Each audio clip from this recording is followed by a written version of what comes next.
fez uma analogia perfeita aí. A minha pergunta, agora, só para finalizar a minha participação também, lembrando de uma frase, uma pergunta muito comum no Brasil, eu fico imaginando todo esse pessoal aí, esse monstro perseguindo a menininha, e olhando para um lado e para alguém, dizendo assim, tudo bem, eu posso até fazer o papel de monstro, mas quanto eu ganho nisso? O que eu ganho com isso?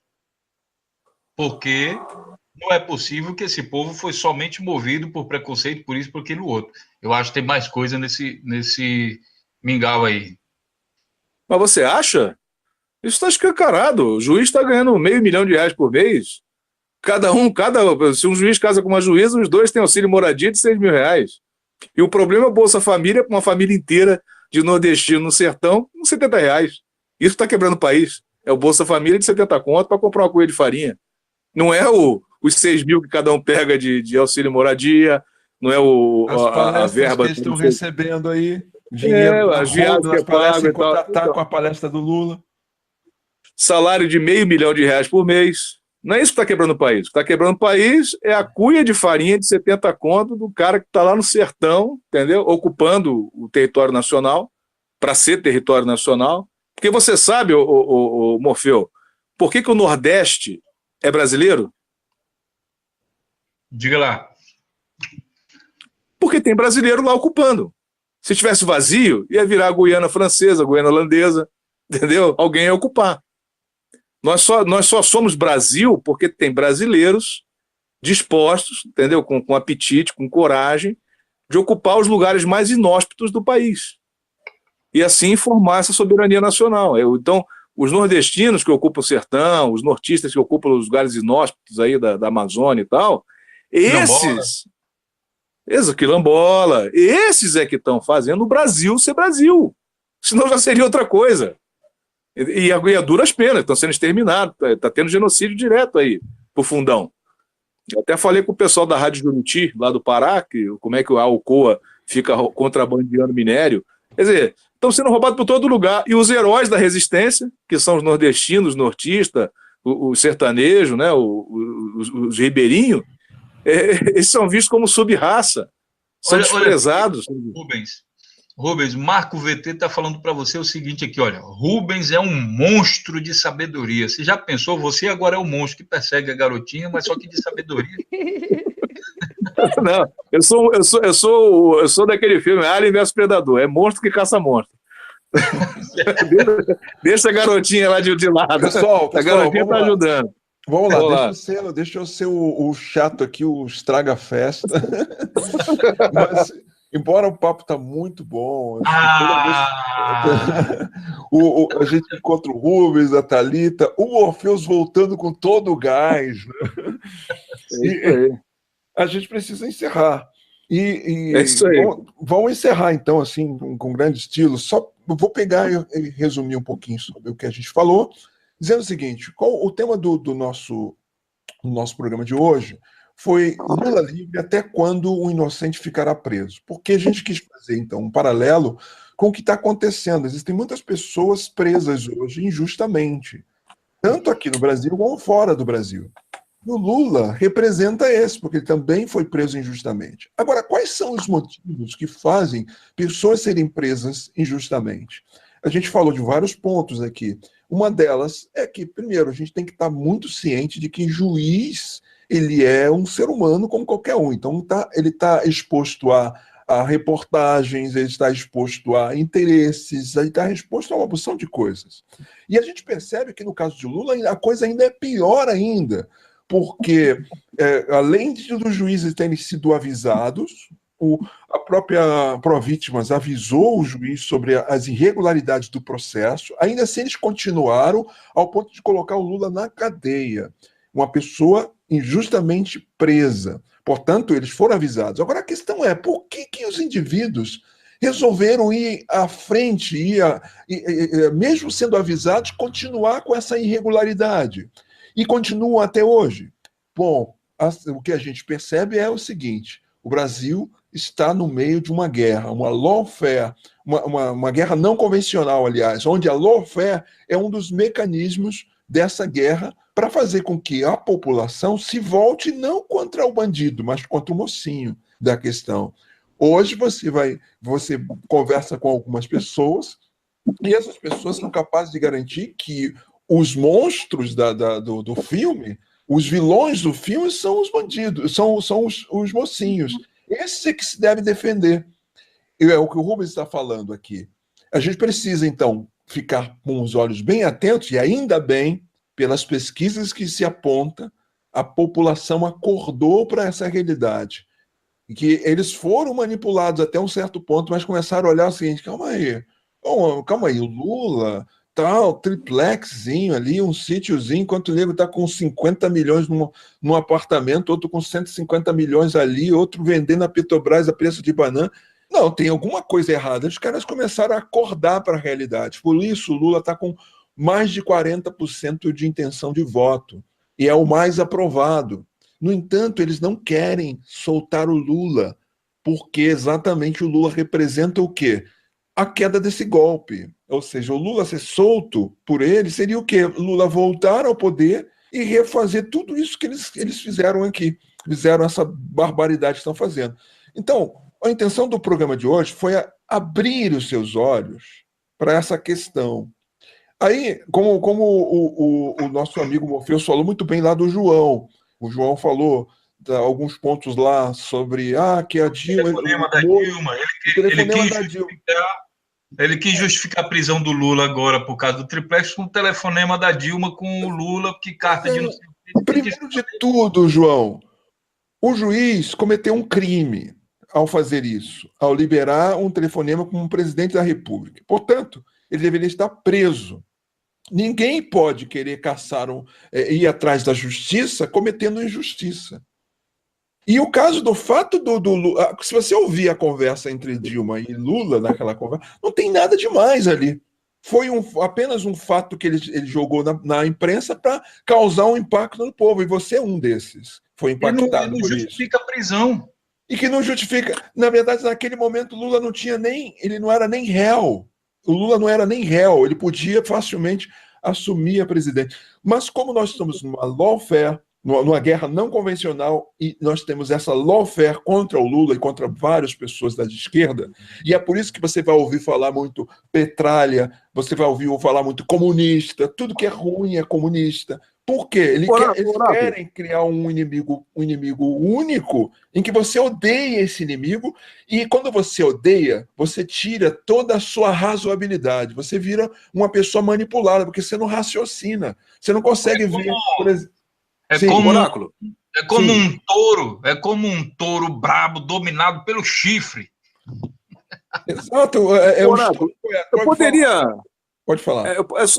Só para essa questão do João, assim, se me permitir tentar esclarecer essa questão para ele, e pode ser uma questão para muita gente, que o pessoal usa isso, o telefonema e tal. Faça isso. Então, a conversa entre Lula e Dilma, naquele momento, não tem nenhuma tipificação penal, ou seja, ela não pode ser enquadrada em nenhum artigo do Código Penal, então não é crime. Mas era malandragem, para poder fugir do judiciário. Olha, isso pode até ser, né? Você pode considerar isso aí. Se você entender que o judiciário é o grande criminoso, a história do monstro em relação à menina, as coisas se invertem. Você vê uma pessoa fragilizada, perseguida, vendo meios de se livrar do seu perseguidor. Eu citei, inclusive, isso num processo que está escrito, dentro de um processo que foi decretada uma prisão preventiva contra um réu, né? Mas o caso aí era para jogar ele na cadeia, porque ele era negro, era pobre e tal, e ele estava fora da comarca do juiz, então eu tive o subterfúgio, eu tenho esse elemento, ele não está na comarca, está fora da jurisdição, ele teria que mandar uma carta precatória, né? E eu falei assim, olha, aí o juiz falou assim, não, você tem que apresentar o réu. Eu falei, não, excelência, o advogado não apresenta réu em canto algum, isso é lá nos Estados Unidos, nós estamos no Brasil, calma, vocês estão gostando muito dessa história do Moro. Aqui o advogado não tem essa obrigação, e mais do que não ter essa obrigação, eu não tinha essa vontade. Aí o desembargador perguntou para mim, mas então você mandou o cara fugir, que não sei o que e tal? Eu falei assim, excelência, vamos entender o seguinte, o senhor está falando de uma ordem judicial, né? Uma ordem legal, que o senhor acha que é legal, né? Que o senhor quer matar a pessoa. Joia. Vamos voltar um pouco no tempo, e lembrar na época de Herodes, que era rei por ocasião do nascimento do menino Jesus, né? Ele deu uma ordem legal na qualidade de rei, que era matar todas as crianças que ali estavam. O que a Virgem Maria fez? Ela cumpriu a ordem judicial de Herodes? Não, ela pegou o filho dele e se mandou para o Egito, porra. Aí eu pergunto a Vossa Excelência, o senhor condenaria a Virgem Maria? Por não cumprir a ordem legal de Herodes? Analogia perfeita. Isso talvez ajude ali o João a raciocinar um pouquinho sobre isso. Mas assim, é muito difícil quando as pessoas... existe uma coisa que se chama de dissonância cognitiva. Quando a pessoa, por exemplo, está dentro de uma bolha. Se o cara ele só é exposto a uma determinada informação, por exemplo, se o cara só... E isso as redes sociais têm feito muito isso. O cara no Facebook ele só tem, por exemplo, pessoas da direita. Aí os caras da direita só falando para ele, isso é isso, é isso. Ele só, a mente dele está ligada só naquele assunto. Ou o cara é da esquerda, é só assunto da esquerda. Pá. O ponto em questão é que esses caras eles não conseguem, às vezes, olhar para os dois lados. Eles não têm a visão do todo, têm a visão apenas de um lado. E aí torna-se difícil para o indivíduo entender que um cara que a Rede Globo chama de bandido, que o juiz condenou, seja inocente.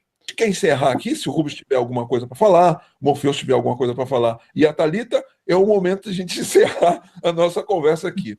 Vamos então cada um aí, sei lá, 2 minutos aí para falar rapidinho.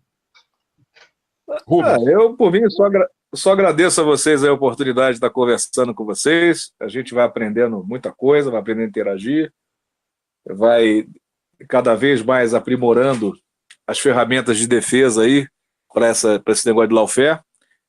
E convidar todo mundo, mais uma vez, 9 de julho, Brasília, estamos lá, protocolando HC, protocolando aí procurações em favor de Dilma e Lula, para poder botar ordem na casa. Espero que todos vocês estejam lá.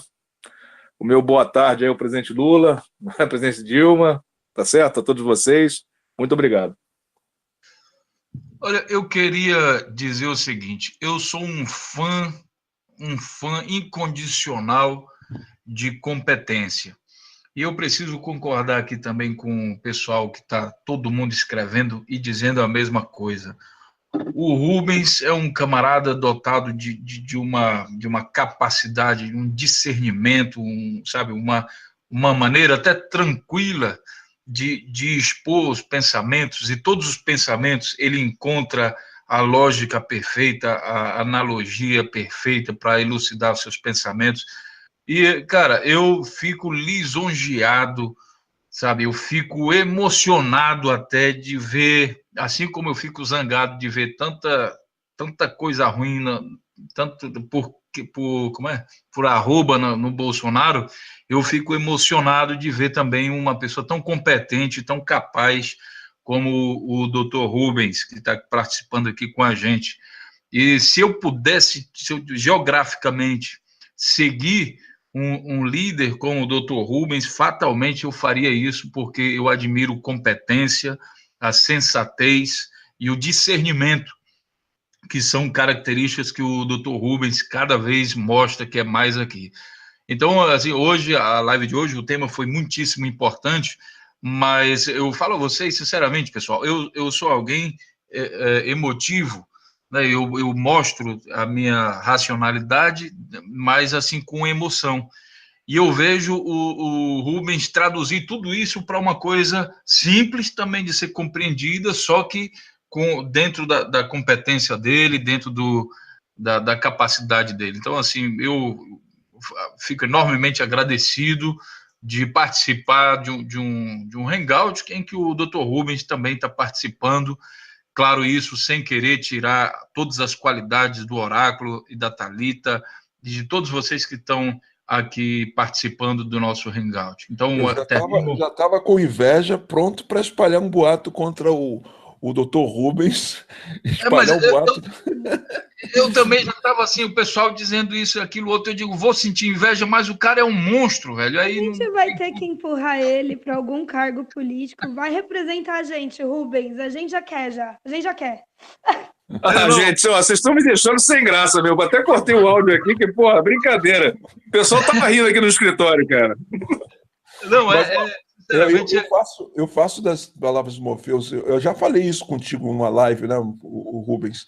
Você, de fato, é uma pessoa com muita capacidade. E você tem que, de alguma forma, você já está fazendo através do Provítimas e tudo mais, mas talvez tenha uma outra forma de você também representar esse povo. Pensa mesmo nessa possibilidade também para o futuro. E eu digo mais o seguinte, Oráculo, eu acho que é importante o seguinte, a gente está aqui nesse planeta, uma passagem, ninguém sabe quanto tempo a gente está aqui. E eu acho que é importante que todas as pessoas, né, porque quem a gente não gosta e tem raiva, a gente faz questão de esculhambar e dar logo, né, dar uma brigada, chamar de tudo que é nome e tudo mais. Mas e as pessoas que a gente admira? E as pessoas que a gente gosta? Sabe, você já olhou para quem você gosta hoje, disse eu te amo, você já olhou para pessoas que você admira e disse por que você admira, o que é que você admira nas pessoas? De repente você tem uma pessoa do seu lado, o seu professor, que tem uma competência que toda vez você olha e diz, nossa senhora, eu tenho muito a aprender com essa pessoa. E eu acho que a vida é um aprendizado. A gente está aqui, eu aprendo, a gente aprende até de um catador de lixo, minha gente. Se você tiver humildade suficiente, não interessa o grau de ciência que você já tem aprendido, a sua intelectualidade, mas você consegue aprender até com uma criança de 3, 4 anos de idade. Então, eu não perco tempo, sabe, quando eu vejo alguém competente e ficar hesitando e dizer, sabe, dizer para a pessoa, dizer, meu amigo, você é um monstro, você foi um monstro hoje, você vai ser amanhã, porque você é foda, desculpa a palavra, você é competente e eu admiro isso e saiba que daqui por diante eu sou seu fã, porque você é competente. E deixo isso claro na frente de todo mundo, porque eu acho que isso é mostrar ser humano, e todo mundo que me conhece sabe que eu sou humanista, eu não sei nem como declarar isso, não sei se tem partido disso, mas eu sou humanista e eu admiro as qualidades do ser humano, e eu acho que o Rubens entra num conceito aí meu de muita competência. Eu acho que tem muita incompetência que a gente tem que combater, inclusive no judiciário, tem muita mau caratismo, tem muito mais. Mas só que quando a gente vê assim alguém, sabe, competente, a gente tem que dizer, olha, você realmente, eu não conheço as outras partes da vida do Rubens, mas no que diz respeito aqui à elucidação de ideias, a defender seus argumentos, o cara foi um monstro hoje e sabe, merece os meus aplausos e as minhas considerações. Eu, Morpheus, estou falando isso e assumo mesmo. Imagine ele como advogado, hein? Meu Deus. Porra, velho, eu não hesitaria, eu, de olho fechado, eu contrataria o Eu doutor. quero que ele me defenda. Exato, de olho fechado, de rapaz, está com o Rubens. Ô, Morfeu, deixa eu só fazer uma defesa aqui, que daqui a pouco eu vou ser linchado aqui no escritório, cara. Que os caras, porra, e tal. Eu falei, não, cara, é o seguinte, não é questão de qualidade técnica. O que tá diferenciando nesse exato momento é o seguinte, tudo que eu tô falando aqui, todo mundo sabe, não tem... Ah, o cara é um monstro de conhecimentos, advogado não viram isso, ninguém viu isso. Todo mundo vê isso. Assim, o pessoal que tem uma formação jurídica básica, até que eu falei ontem no Paulo, que eu falei, não sei, eu falei, gente, estamos convidando aqui, se tiver algum advogado que quiser vir no programa do Paulo lá, né, o canal nem é meu, eu convidei, para defender a Lava Jato aqui, diferente do que eu estou falando, fica à vontade, vamos fazer uma live aqui e a gente expõe os motivos, do mesmo jeito que eu convidei o general Chagas para essa questão aí que ele tinha ficado indignado com a absolvição da Glaze. Eu falei, bom, mas engraçado, né, você ficar indignado com a absolvição da Glaze e não ficou indignado com a entrega do pré-sal, uma série de coisas aí. Aí eu convidei o general Chagas a vir na live para ele explicar por que ele estava indignado com a absolvição da Glaze. O que estava causando essa revolta para ele, eu não queria entender, né? Porque tinha absolvição do AES, absolvição de um monte de monstros, esses são monstros de verdade, e o general não fica indignado. Agora com a Glaze, que é mulher e tal, fica indignado, né? A Dilma estava lá e tal, e o pessoal vai e tira, né? Todo mundo fica bravo, né? Então eu falei, bom, vem aqui. Então o que acontece, pessoal, de diferente nesse caso, que isso foi decidido lá atrás, é assim, precisava de um rosto, de alguém chegar e expor, né? Tá tudo aí, a justiça está acontecendo e tal, mas quem é que vai chamar para briga, né? Quem é que vai ser o pai da criança? Eu falei, olha, gente, é o seguinte, nós temos duas opções, ou vamos virar rato de esgoto, de novo, como na época da ditadura militar, né? Para quem viveu sabe o que eu estou falando, ou vamos encarar, né? Eu falei, ó, vou encarar, vamos encarar, vamos falar abertamente isso aqui, vamos colocar isso para frente. Porque assim, se isso seguir do jeito que está, eu passei os primeiros anos da minha vida como rato de esgoto na época da ditadura militar. Aí, né, passou isso aí e tal, começou a fazer, melhorou muito na época do Lula e da Dilma, desse projeto político, né? Aí o que acontece? Vamos voltar de novo, vou viver o resto da minha vida, até o dia da minha morte, como rato de esgoto de novo. Sem tentar, pelo menos. Aí eu lembrei daquela frase do Coração Valente, do William Wallace, que o pessoal queria fugir lá dos ingleses. Eu falei, não, vocês podem fugir, vão viver um pouco, vocês podem morrer aqui, no campo de batalha, isso é fato. E vocês podem fugir agora e viver mais um pouco. Mas eu garanto a vocês que quando vocês estiverem lá, velhinho, como rato de esgoto lá, escravo dos ingleses, vocês vão dar tudo que vocês ainda tiverem pela chance de voltar aqui nesse campo de batalha e lutar hoje pela liberdade. Porque vocês vão morrer como escravos. E aí o filme, vocês lembram, né? A batalha se seguiu e tal. Então é mais ou menos esse espírito, gente. Eu tenho que falar. Não é tanto que eu sei de coisas que ninguém sabe, não é nada disso, não. É simplesmente que chegou a hora. Vamos sair da casca, vamos sair da toca e vamos encarar, meu. Vamos encarar.